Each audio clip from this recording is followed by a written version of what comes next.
ആദി 3 mobile ഫോണുകളിൽ alarm set ചെയ്തു.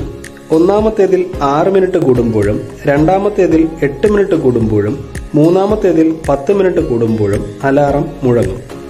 രാവിലെ 6 മണിക്ക് ഇവ മൂന്നും ഒരുമിച്ച് മുഴങ്ങിയാൽ ഇനി എത്ര മണിക്കായിരിക്കും ഒരുമിച്ച് മുഴങ്ങുന്നത്?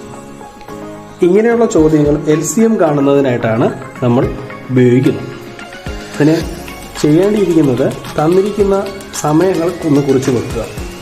ആദ്യം നമുക്കിവിടെ എഴുതേണ്ടത് ഇടവേളകൾ 6 മിനിറ്റ്, 8 മിനിറ്റ്, 10 മിനിറ്റ്. ഈ ഇടവേളകളിലാണ് ആദ്യം ഇത് അലാറം മുഴങ്ങുന്നത്. അപ്പോൾ ആ മുഴങ്ങുന്നത് സമയം ഓർത്ത് വെക്കുക, 6 മണിയാണ്, അതായത് രാവിലെ 6 AM. ഇവിടെ LCM ആയിട്ട് 6, 8, 10 സംഖ്യകളുടെ കാണുക. നമുക്കിവിടെ ഏറ്റവും ചെറുത് LCM എന്ന് പറയുന്നത് ലീസ്റ്റ് കോമൺ മൾട്ടിപ്പിൾ ആണ്. അപ്പോൾ ഇവിടെ ഓരോന്നിനെയും നമുക്ക് ഏറ്റവും ചെറിയ ഒരു സംഖ്യ കൊണ്ട് ഡിവൈഡ് ചെയ്യാൻ പറ്റുമെന്ന് നോക്കുക. ഏറ്റവും ചെറിയ സംഖ്യയായിട്ട് നമുക്കിവിടെ 2 കൊണ്ട് നോക്കാം. 6നെ ഡിവൈഡ് ചെയ്യുമ്പോൾ 3, 8നെ ഡിവൈഡ് ചെയ്യുമ്പോൾ 4, 10നെ ഡിവൈഡ് ചെയ്യുമ്പോൾ 5. പരമാവധി നമ്മളൊന്ന് ചെറുതാക്കാൻ നോക്കുക. 2, 3, 2, 5. ഇനി ഇവിടെ നമുക്ക് ചെറുതാക്കാൻ പറ്റില്ല. അപ്പോൾ ഇവിടെ നമുക്ക് എടുക്കാൻ പറ്റുന്ന LCM എന്ന് പറയുന്നത് 2 ഇൻറ്റു 2 ഇൻറ്റു 3 ഇൻറ്റു 2 ഇൻറ്റു 5 എന്നാണ്.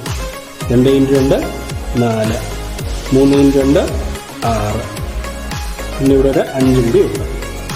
ഇവിടെ 4 അവിടെ തന്നെ നിൽക്കട്ടെ. 6 ഇൻറ്റു 5 30 കിട്ടുന്നു. 4 ഇൻറ്റു 30 120. ഇവിടെ തന്നിരിക്കുന്ന 6, 8, 10 എന്ന് പറഞ്ഞാൽ മിനിറ്റിലാണ്. അപ്പോൾ ഇവിടെയും എന്താണ് 120 മിനിറ്റ് എന്നാണ്. അതായത് 120 മിനിറ്റ് എന്ന് പറയുമ്പോൾ 2 മണിക്കൂർ എന്നാണ് അർത്ഥം.